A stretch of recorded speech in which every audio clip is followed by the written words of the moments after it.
Thanks to Wren for sponsoring this video. This video contains anecdotes of one autistic person's experience. Timestamps in the description. I often joked that if my video essays didn't take off, I'd have to start making 5 signs of autism you don't know about style content. Well, this isn't that. This is me with multiple other videos on the go, but also COVID. I've actually been testing negative for about 6 days now, but I've still got a cough. So I can't do the work that I need to do on those other videos right now. But what I can do is sit here and talk about what even is autism anyway. Because I'm not sure that many non-autistic people really comprehend. I am less than confident that most people would even know how to spot ableism against autistic people, let alone how to address it. So this video is going to be quite anecdotal, like all my videos on autism. I can only really tell you firsthand what autism is like for me. I will be talking about the diagnostic criteria, but other than that, it's chill. So on a recent TikTok, seamless plug there for my new TikTok account, one commenter said, "Finally, someone who describes their internal feelings rather than what it looks like from outside." So I want to do some more of that, because the way we present and what we experience can be two very different things. But before we get into it, please do all the YouTube basics, the liking, the subscribing, the commenting, the checking out of the other links. These videos are only possible thanks to my patrons, so if you do like what I do and you want to support my work more directly, you know where to go. Part 1. How is autism diagnosed? The list of traits is split into 2 sections, and you need to have all 3 of the first and at least 2 out of 4 of the second. You then need to show that these traits impair your day-to-day functionality and that they have been present since early childhood. Can the fridge please shut up? How much you're disabled by these traits will determine the level of support you require, and that's what the 1, 2, 3 business means. And this isn't well known beyond the autistic population, but an individual can actually fluctuate between, say, ASD 1 and 2 or 2 and 3, depending on their circumstance, their mental well-being and their health. Before we get into the DSM wording, it's important to note that these manuals are under constant review. They're updated regularly, it might even have changed by the time you watch this video. And the diagnostic criteria is under a lot of scrutiny based on the fact that so much of the early research into autism was done on white boys of a certain age. And this has led to countless problems, including the unacceptable rate of misdiagnoses and missed diagnoses in people who aren't white young boys. Caveats out the way. A1. Deficits in social emotional reciprocity, ranging from abnormal social approaches and failure of normal back and forth conversation, through reduced sharing of interests, emotions and affect and response, to a total lack of initiation of social interaction. So this is about social reciprocity, back and forths, banter, if you will. But it's also about how we view social interactions. Abnormal social approach could be things like just going up to people and being like, "You want to be friends?" or failing to understand personal space boundaries. You've got things like failure to engage in normal back and forth conversations, not initiating conversations, not sharing interests and stories with other people, lack of responsive smile. This is like not responding to the facial expressions of others. So like if somebody smiles at you, you might not smile back. Failure to share what excites you. No pleasure shown in social interactions. Failure to offer comfort to others. Indifference or aversion to physical contact and poor social imitation. A2. Deficits in non-verbal communicative behaviours used for social interaction. ranging from poorly integrated verbal and non-verbal communication, through abnormalities in eye contact and body language, or deficits in understanding and use of non-verbal communication, to a total lack of facial expression or gestures. So this is about not using eye contact, unusual use of posture, impairment in understanding non-verbal communication, difficulty regulating voice volume, unusual ways of speaking, lack of coordination when it comes to non-verbal communication. So when your gestures aren't really matching what you're saying. A3. Deficits in developing and maintaining relationships appropriate to developmental level, beyond those with caregivers, ranging from difficulties adjusting behaviour to suit different social contexts, through difficulties in sharing imaginative play and in making friends, to an apparent absence of interest in people. This is things like finding it hard to adjust your behaviour to suit contexts, failing to read the room, not noticing that people have lost interest, failing to respond to contextual cues, things that are going off around you just going straight over your head, unusual or inappropriate expressions of emotion, like smiling or laughing when you shouldn't, being unaware of social conventions, not recognising when you're not welcome or when someone else is in distress, big failing to read the room stuff in general. Autistic children might have difficulties in imaginative social play, and young autistic children might struggle with what is known as theory of mind. Then you have problems of making and keeping friendships, or even a lack of interest in doing so, as well as a lack of interest in others, not wanting to attract the attention of others, preferring solo activities, being oblivious and in your own world. So all three of these social-based criteria must be present from early childhood, and they must be significant enough that it causes problems in your day-to-day life. Now we're on to part B, so you need 2 of 4 of these ones. B1. Stereotyped or repetitive speech, motor movements or use of objects, such as simple motor stereotypes, echolalia, repetitive use of objects, or idiosyncratic phrases.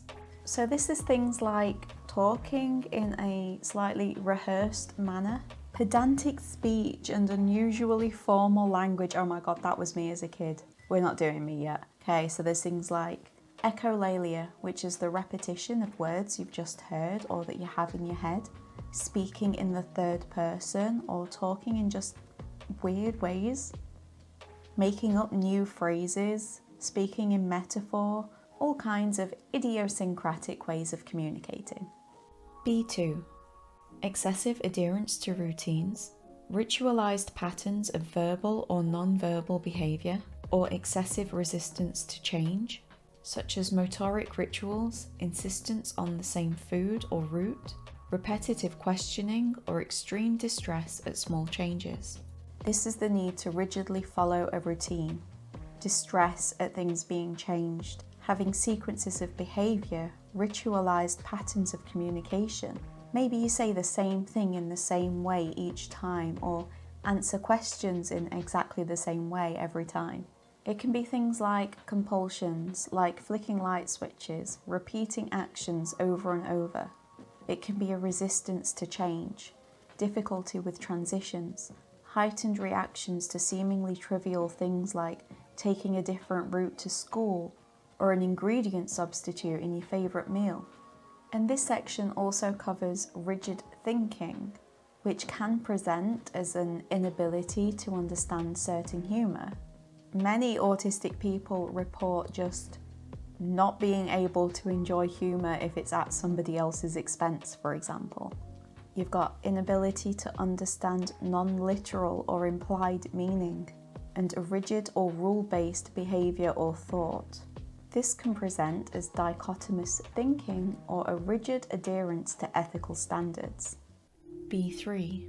Highly restricted, fixated interests that are abnormal in intensity or focus, such as a strong attachment to or preoccupation with unusual objects, excessively circumscribed or perseverative interests. Special interest time. Are you just going to be there then? Okay. So this is characterised by a heightened interest in a few subjects. It could be excessive focus on things that people don't usually focus on. The engineering profession is full of autistic people for a reason. We like to look at things and figure out how they work. It can be a strong attachment to inanimate objects, as in having a comfort blanket or toy or something that would be really distressing to be removed from. It can be a preoccupation with things or numbers or dates or topics or symbols. And it could also be unusual fears, such as a fear of people wearing earrings. B4.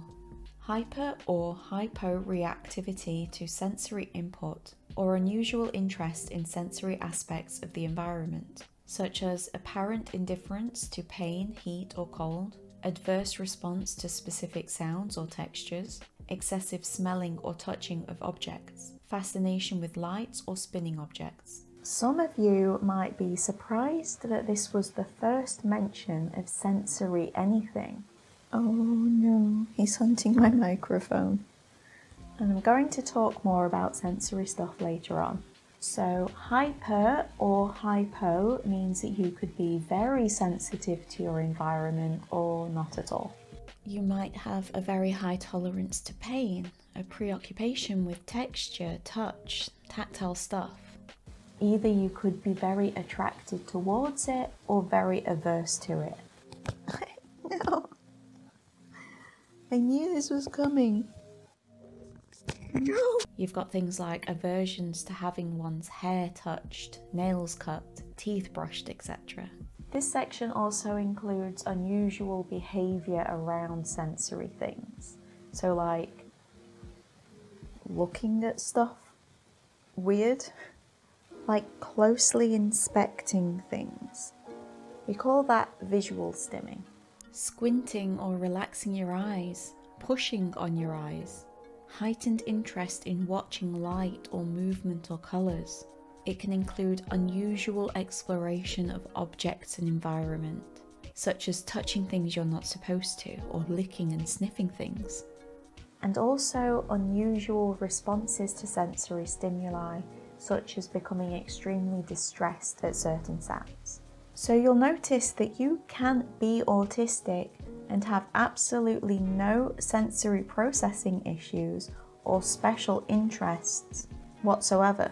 And yet it's these two things which, at least in my experience, people more often think about when they think of autism. Somebody who's obsessed with some random animal or something and can't cope with bright lights. You'll also notice that sensitive hearing isn't on that list. It's more about your reactions to sensory input, not how good your hearing is. And yet, autistic people can hear electricity is such a well-worn phrase at this point that it's practically a cliche.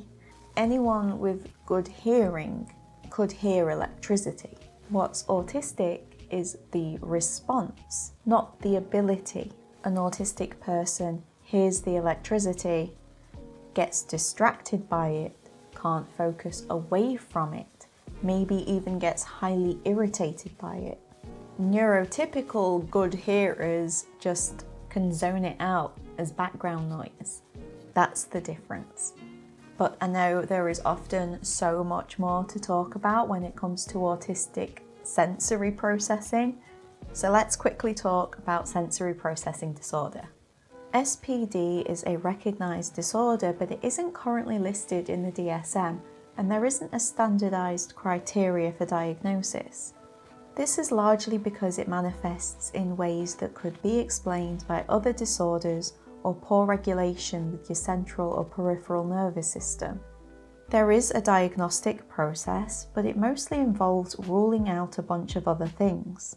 It's also so closely aligned with other diagnoses such as ASD, ADHD, food intolerances, and anxiety disorders.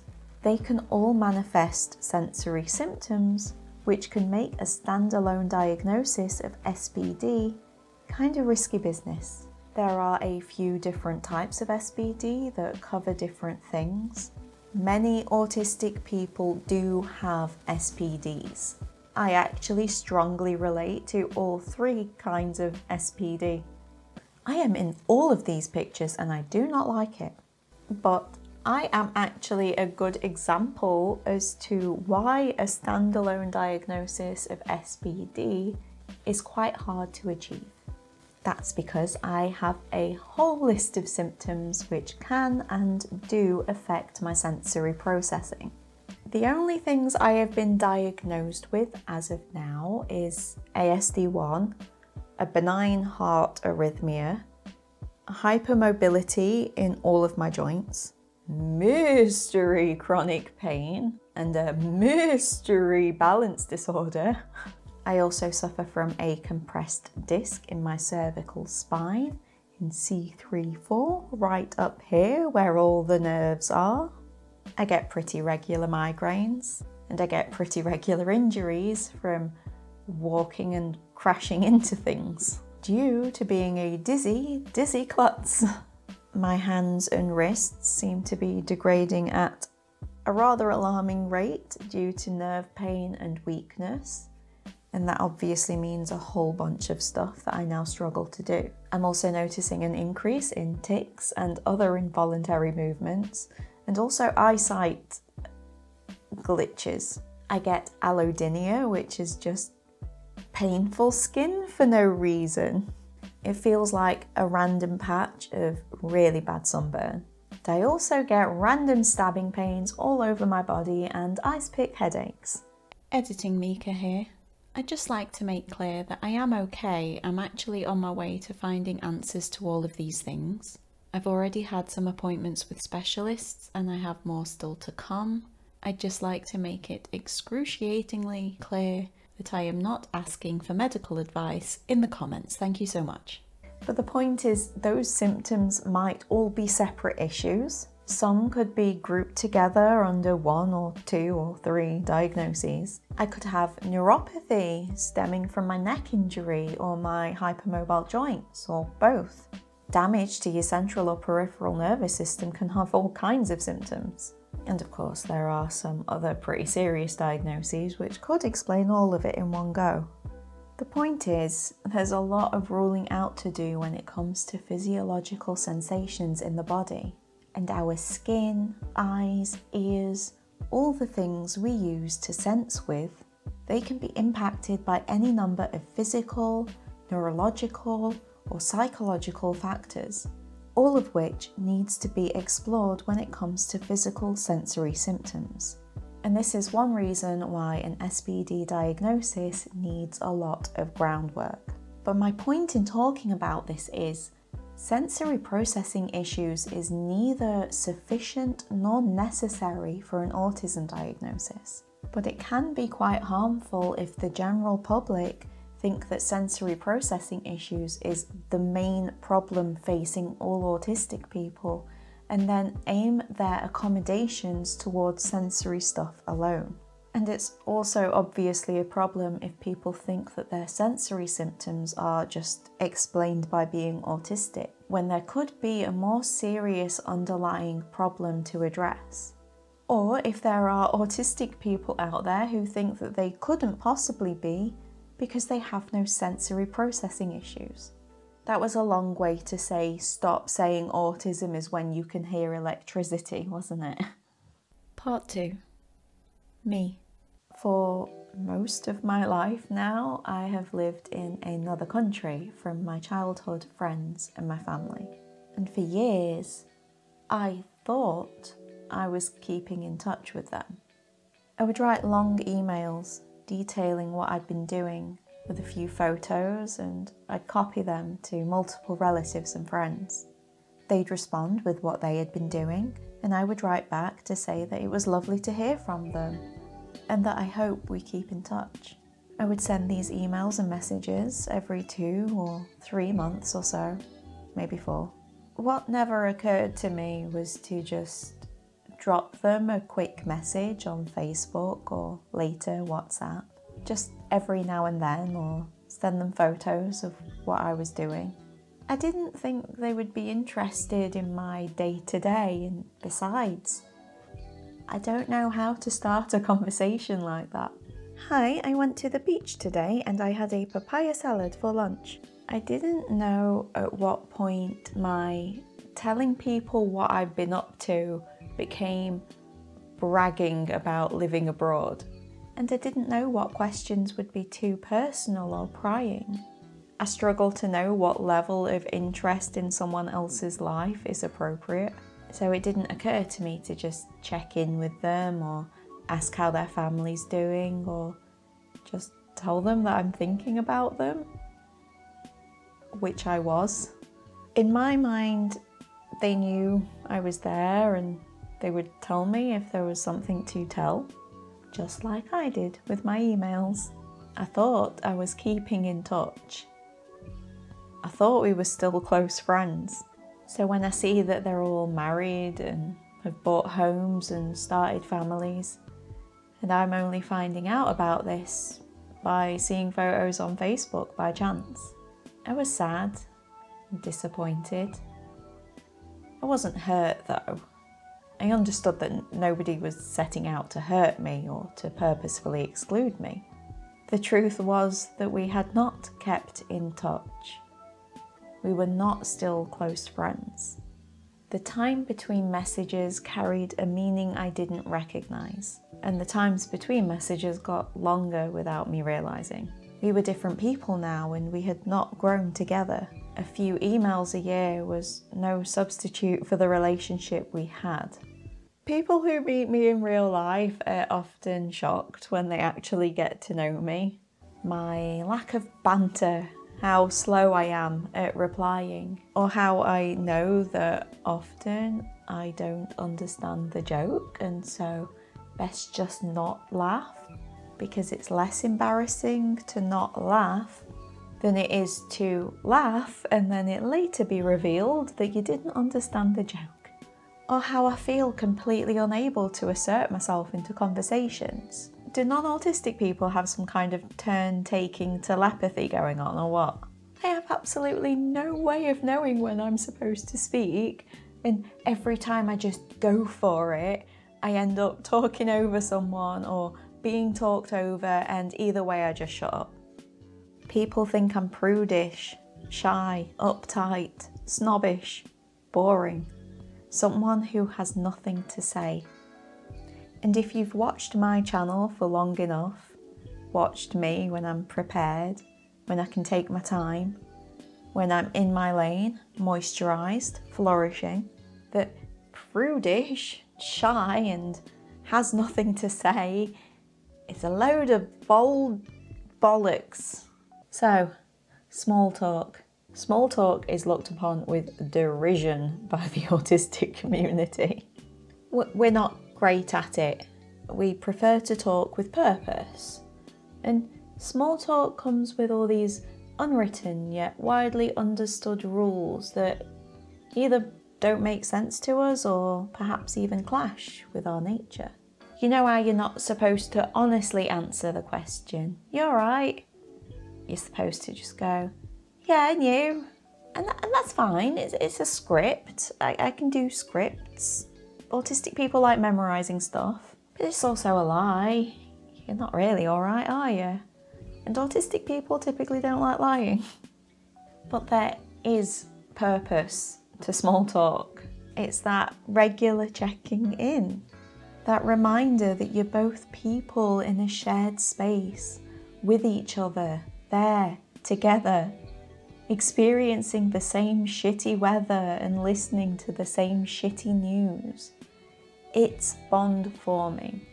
And you know, maybe I didn't really care what my colleague's kid's friend did that morning, but maybe if I was better at seeming like I did, maybe if I could easier go along with the ritual, then maybe they would know that I did actually care about them. And then maybe they would consider me a friend and not just a colleague.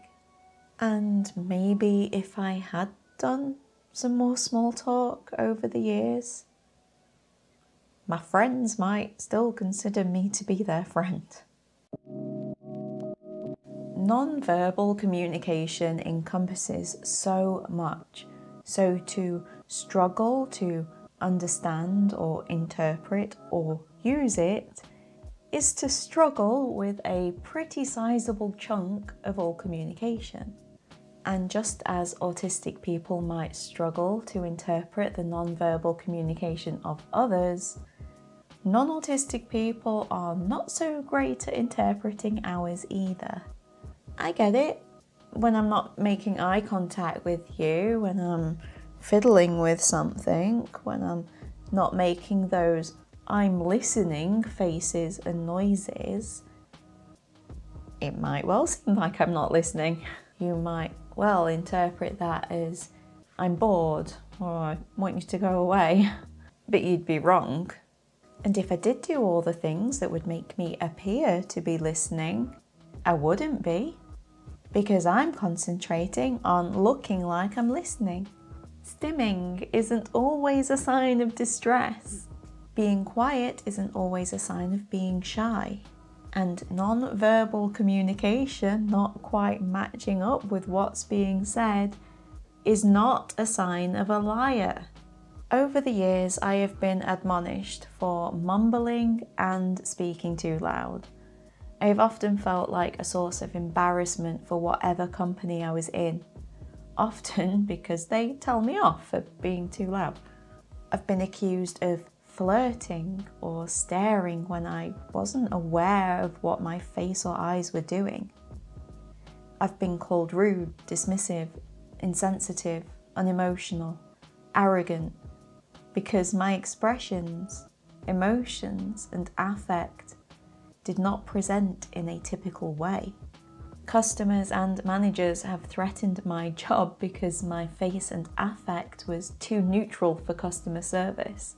And I have consistently trusted dangerous people.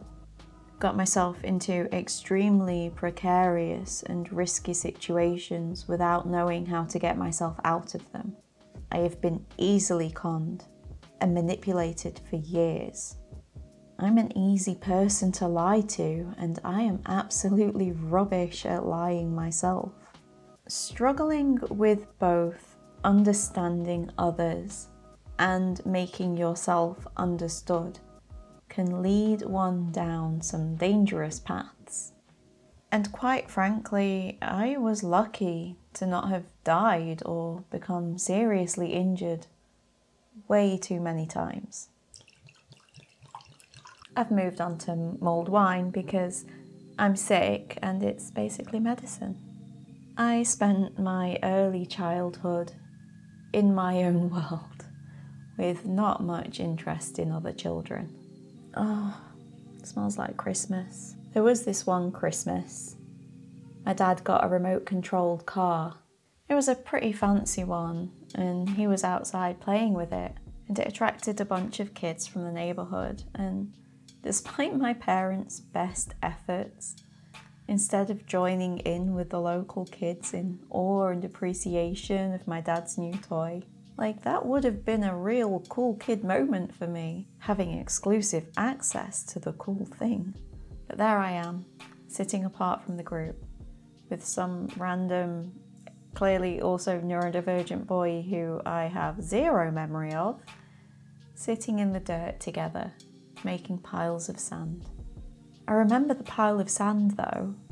I was trying to make it big and wondering why it wouldn't get any bigger than a certain point without collapsing. It was infinitely more interesting to me than some other random kids. I have very strong and vivid memories, even of early childhood. I remember being 2 years old, sitting in a high chair, crying because I didn't like my breakfast. And I remember things. I remember the huge tree I climbed when I was 3, and how it got tiny and boring by the time I was 5. I remember the smell of the laundry room, the noise of the street outside, and the posters on the wall.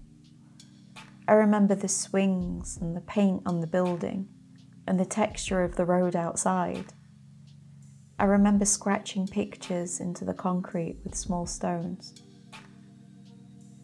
I remember the sound of the traffic and the view from the balcony.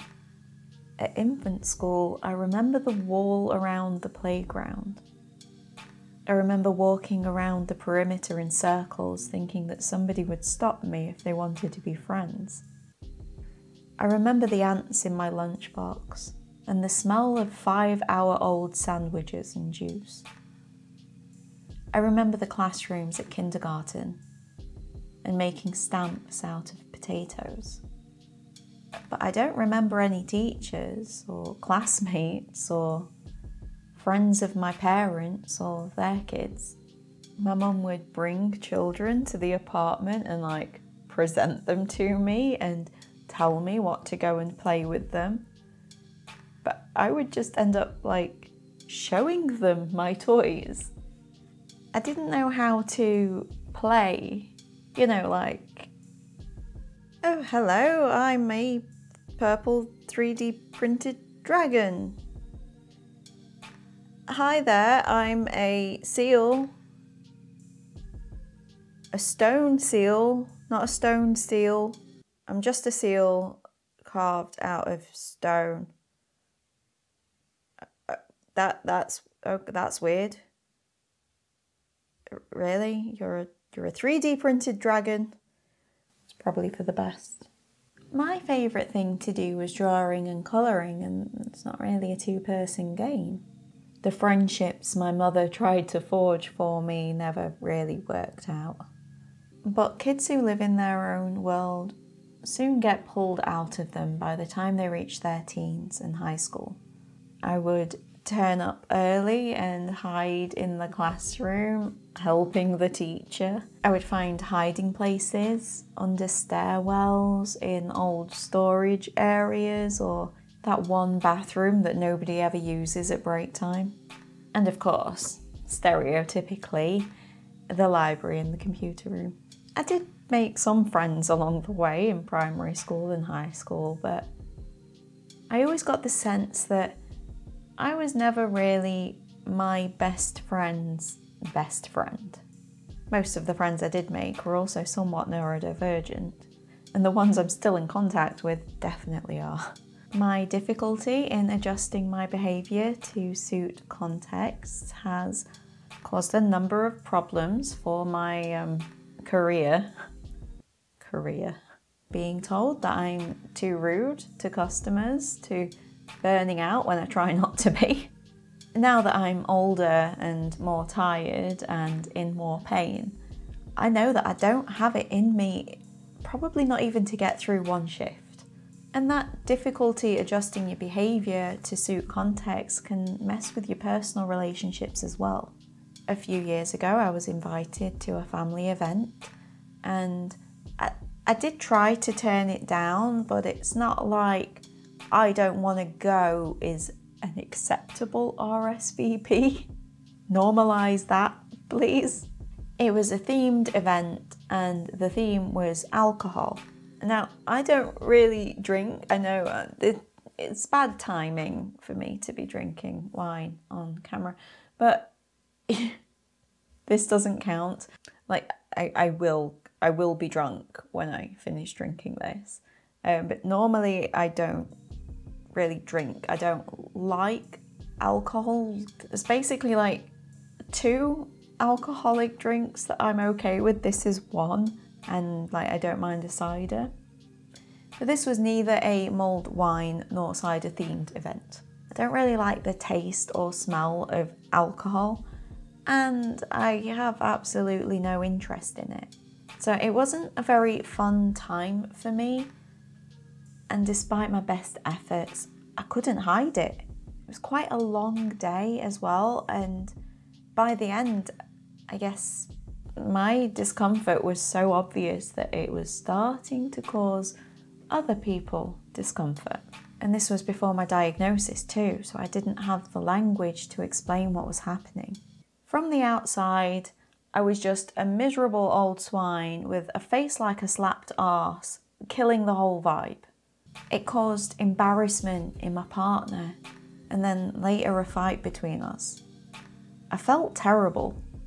And things like that have absolutely led to me just turning down invitations to events out of fear that I will act or behave in some inappropriate way, that I wouldn't be able to adequately hide my discomfort at environmental factors, and that this would reflect poorly on me, that it would make other people uncomfortable.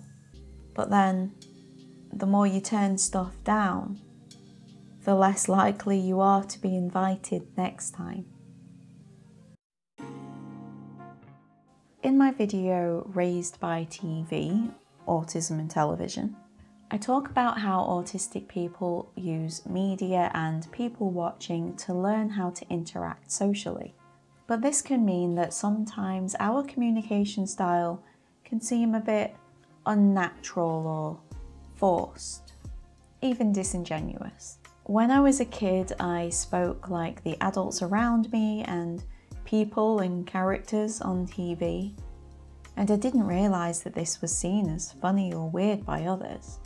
I did notice that people would take the mickey out of me, repeat the way I said things in a joking or mocking way. Adults would comment on the way that I spoke, the noises I made. I made a lot of noises. Vocal stimming, we call it. Other times I would repeat things that got caught in my head, tunes or phrases. Often I wouldn't even realise that I'm doing it until somebody got annoyed with me. I have an earworm. Always. If it's quiet, there's music. Right now, it's Fossy Bop by Stormzy. But when I'm stressed, it doesn't even matter if it's quiet, it's just there. All the time. I often have to take steps to replace my earworm with another one, because sometimes it's just something I don't want going around in my head. It can drive you nuts.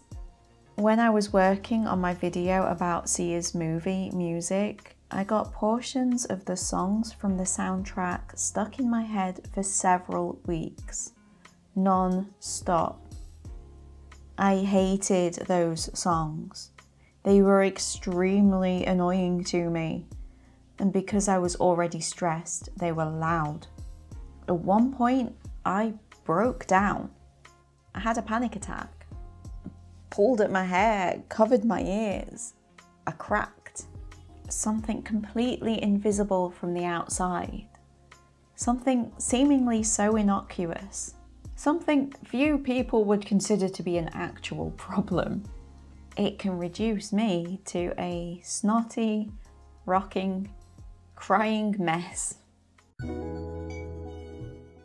I remember when I was about 4 or 5, I was attending ballet lessons, and one day, for some reason, they couldn't do it in the room that they normally did it in, and we had to go to a room upstairs. And I just shut down. I spent the entire lesson sitting on the floor, crying while other kids danced around me. When my parents told me that they were going to hire someone to help them take care of me, we were walking together in the city and I just stopped. Again, shut down, could not move, inconsolable. When I was about 4 and the breakfast cereal I liked had run out and I was being offered another kind, when my nanny tried to force me to eat it, I had a meltdown, during which I kicked over my mum's very expensive table, smashing glass everywhere, and then slept solidly for a full day and night. But I have seen a lot of change. I've lived in 7 countries on 4 continents. I've had to start again way more times than I would have liked. I didn't set out to go travelling. I wanted to find somewhere I could call home, somewhere where I could live and be happy and safe. And all of my moves have either been the consequence of my life falling apart and me being forced to move, or in pursuit of that forever home. But at this point, after so much travel, so much change, so many chapters, so many memories. I feel thin, like butter spread over too much bread. I'm tired. Call me Bilbo. Routine and repetition calms me. It makes me feel safe and in control.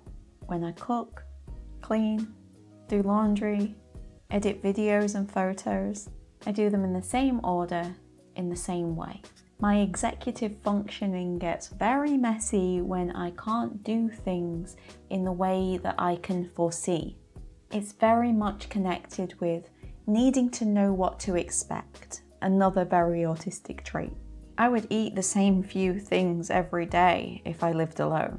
I spent my childhood being called a fussy eater, most of my adulthood too.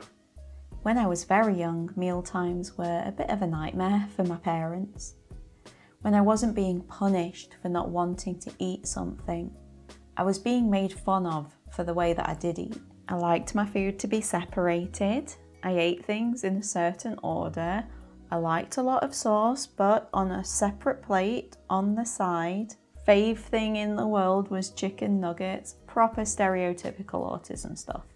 But I was made painfully aware that nobody was going to invite me over to dinner if I behaved like that, and that I couldn't for much longer because I'm not a baby anymore, and that if I did that when I was older, people would make fun of me. That part was true. So now I'm great at swallowing food I don't like with water like it's a pill, and keeping my face neutral around the dining table. People have commented on how I eat my whole life. And meal times, even now, even when I'm alone in my own home, are kind of stressful affairs. I do not have an eating disorder, but I do eat disorderly. Food is an incredibly unpredictable and sensory thing. Everything from food prep to sitting at a dining table to eating, there are all kinds of potentially overwhelming sensory stuff going on. Taste, smells, textures, sounds, mouthfeels. And it's super unpredictable unless you are eating one of your known safe foods. And if you have a poor awareness of your bodily functions, that can influence chewing and swallowing. I stim so much when I'm eating, like full on rocking. It's stressful every day. It's really not a matter of exposure. It's absolutely not just a case of getting used to it. It always kind of baffled me when people would roll their eyes at me and call me fussy and imply that I must just be a bit spoiled, coddled. I just need to take a step outside my comfort zone. Pro tip, autistic people spend much of their time out of their comfort zone. In fact, they're probably far away from their comfort zone at the very moment you're telling them to take a step out of it. But I've been around the world and I am not one to offend cultures. And so I do try things. After spending almost a decade of my life in Southeast Asia, I put money on the fact that I've probably tried a wider variety of food than every single person who ever called me fussy. Just because I have safe foods, that doesn't mean I don't try to expand my repertoire. I want to be healthy, and I do cook healthy meals because I cook for someone else. And I've slowly learned to like foods that I previously hated, like cherry tomatoes, olives, and mustard. Autistic people might be adherent to routines and resistant to change, but we do still sometimes want to make changes for ourselves like anyone does. That's not contradictory. Something can be hard work and a lot of stress and still be worth your time and effort in your opinion. But when we feel forced to change in ways that we might not be ready for, well then that's not exposure. That could very often mean trauma. But there's an even more uncomfortable side to this set of traits.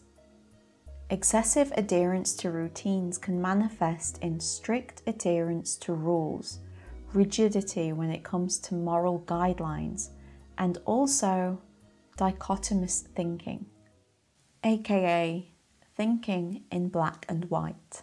It's a common source of amusement among autistic people that even when we're just morally consistent, when we will always try to do the right thing no matter what, that this still ends up being pathologized, talked about like it's disordered behavior. I think it would be nice if more people tried their hand at a bit of moral consistency as a treat. But I have struggled with black and white thinking in the past. I do like things that can be easily defined, easy to understand, with a right or a wrong answer. I like science, I like statistics, I like answers, but sometimes it can be things like, well, if they seem nice, they probably are nice, or if X is bad in one situation, it's probably always bad in other situations, or if it sounds like X, it's probably X. I have worked hard on this because it led me to judge other people, to judge myself, to say regrettable things, and to follow harmful lines of thought. It's not something I think I can fully overcome either. So what I try to do instead is to remind myself. I question whether I think I'm falling into dichotomous thinking when I'm considering something. And now I am rigidly adhering in a very black and white manner to the idea that nuance is important and most things are complex as hell. What the DSM calls highly restricted interests that are abnormal in intensity, autistic advocates usually just call special interests. We push back against that wording because, after all, would Einstein have developed his theories? Would Mozart have composed those symphonies if they hadn't focused with abnormal intensity? But it wouldn't be considered disabling if it was just a case of doing what you love and loving what you do, would it? But when I forget to eat and drink because I'm focused on an interest or don't want to do anything else, including important things like exercise, college, work, appointments, family events, when it doesn't occur to me to stand up and stretch my legs or go to the toilet or just look at something else, when it occupies part, if not all, of your brain at all times, when you lose all sense of time, and when you wake up already thinking about it, and when to have to focus away from it, it causes confusion, brain fog, exhaustion, and irritability. That can be quite alienating and very isolating both for the autistic person and those around them. I've had a number of special interests of varying degrees of intensity, but I have always had one. I didn't discover video games until I was 18. I was already renting a flat in a town called Chesterfield, and my boyfriend at the time moved in with his Xbox. It was spring 2005, and the first game I played was Half-Life 2. I smile just thinking about it. I actually get quite emotional. It's quite the introduction to gaming, I think anyone would say. It's a fun game. I had a blast playing it. But quickly it became my life. Nothing else was on my mind. I would see it when I closed my eyes. It got to the point where I had a constant overlay of the game stuff just there. I spent my every waking moment playing that game until my boyfriend basically forced me off his console when he wanted to play. I didn't go to college for 6 weeks because I just kept playing through Half-Life 2. I lied to my tutor about the reason, and I missed an entire course. I think it was product design though, so. But in truth, this was the beginnings of a problem. I moved on to Oblivion, which honestly, the open world RPG model made me even worse than I was with Half-Life. But by that time I was working bar jobs, and so I would just play all day until I had to go to work, and then come home at like midnight or 3 and then play some more before bed. There were other games I played in between, but by the time I had moved on to Halo 3 online multiplayer, it was 2007, 2008, and I was working as a school photographer, which mostly restricted my gaming to the evening, except for the fact that we got every school holiday off. And so once again, I found myself spending 6 weeks, an entire summer, playing Halo 3 in a darkened room with a random group of American teenagers. When my relationship ended, and with it went the Xbox, and then I lost my job, both for reasons unrelated to gaming, by the way, I had nothing. No direction, no friends, no passion. I was depressed, like capital D depressed. But I had spent years focused on my Xbox, and that meant that I had isolated myself.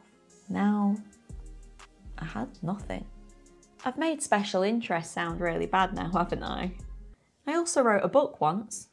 For a couple of years that was my special interest, and I ended up with a draft of a 300 and odd page novel. They needn't be detrimental, and they are not always. Like now I have this little robot on my wrist that tells me to stand up, that I need a break now, that I need to start lunch now. And I'm in enough physical pain that I am motivated to do what it tells me. My special interest now is content creation, and I can see that being something that I will abnormally focus on for some time.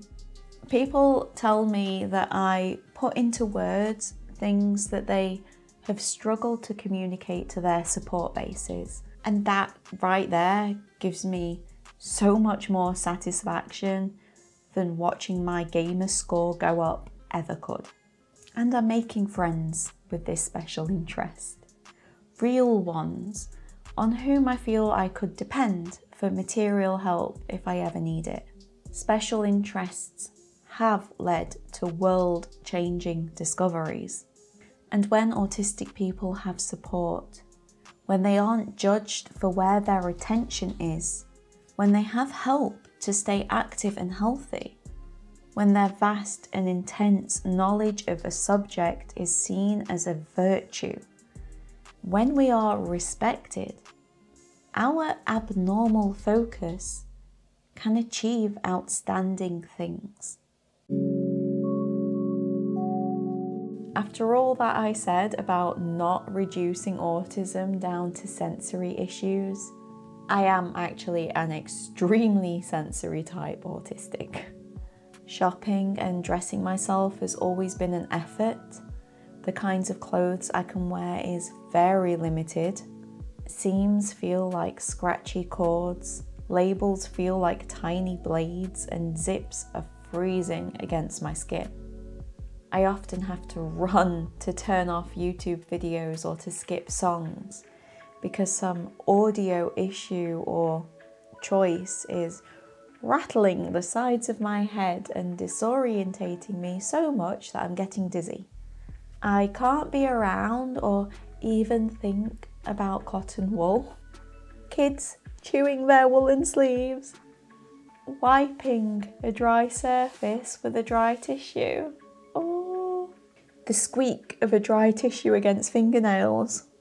It makes my skin crawl. It sends shivers up my spine. It makes all my muscles go tense. It gives me a feeling in my teeth, being a bit wet and not being able to dry myself. If I have wet hands and no towel, or if I have to walk through rain, things like that have reduced me to tears. Having any kind of negative sensory experience and not being able to alleviate it can cause panic attacks and meltdowns. And yet, in the past, when I have said that I need certain things, such as to brush my hair because the knots are pulling at my scalp, or to get changed, or to get out of the cold or the sun, when I use the word need about stuff like that, I get met with rolled eyes, condescension, and disbelief. But it's not all aversions. I also seek sensory experiences.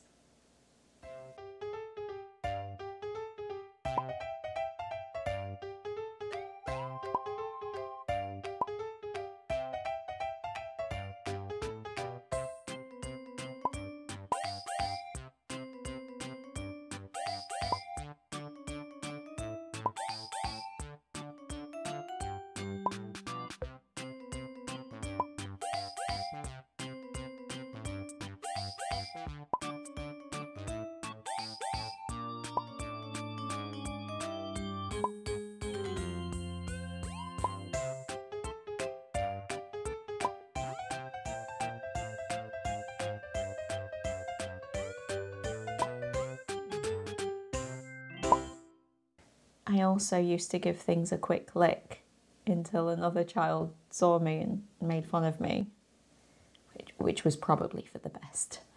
I gain great joy and pleasure from the sensory world.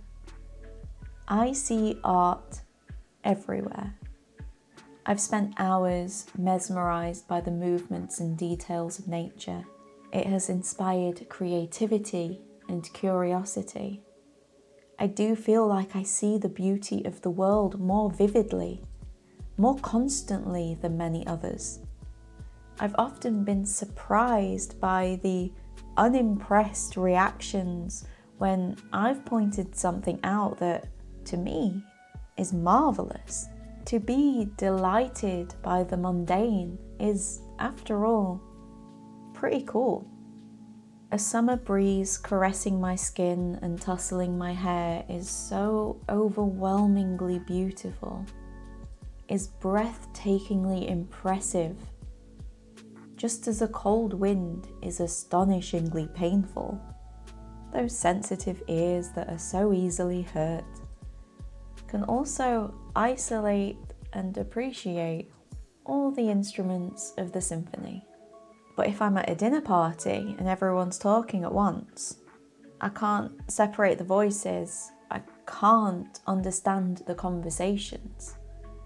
And then if I'm suddenly expected to converse, if attention is then put on me, I freeze, I panic, I can't.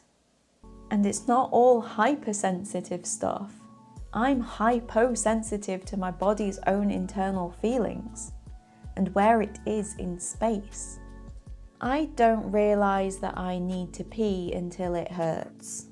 I don't realise that I'm hungry until I have a headache and I can't think straight. I don't realise that I'm sitting in an uncomfortable position until I'm in agony. In the early days of our relationship, my partner would often be confused that I seemed fine 1 minute and then I'd be freaking out the next. But that is how it goes.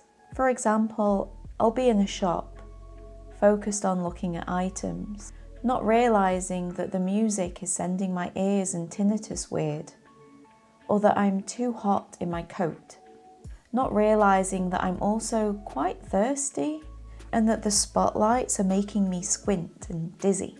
I might not notice that the girls chatting in the next aisle over are distracting me until bam, all of it, all together, all at once, and I need to get out of there right now. And this kind of brings us on to the point of this video. Advocacy. So much of the descriptions of autism focus on how autism appears from the outside, as I've said. Unpredictable is a word often associated with autistic people, at least when they're being talked about by parents and experts. Extreme reactions and so forth.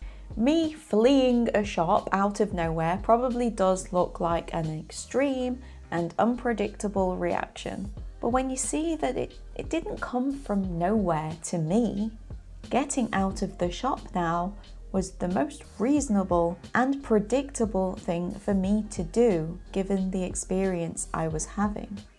And that's an easy example for non-autistic people to understand.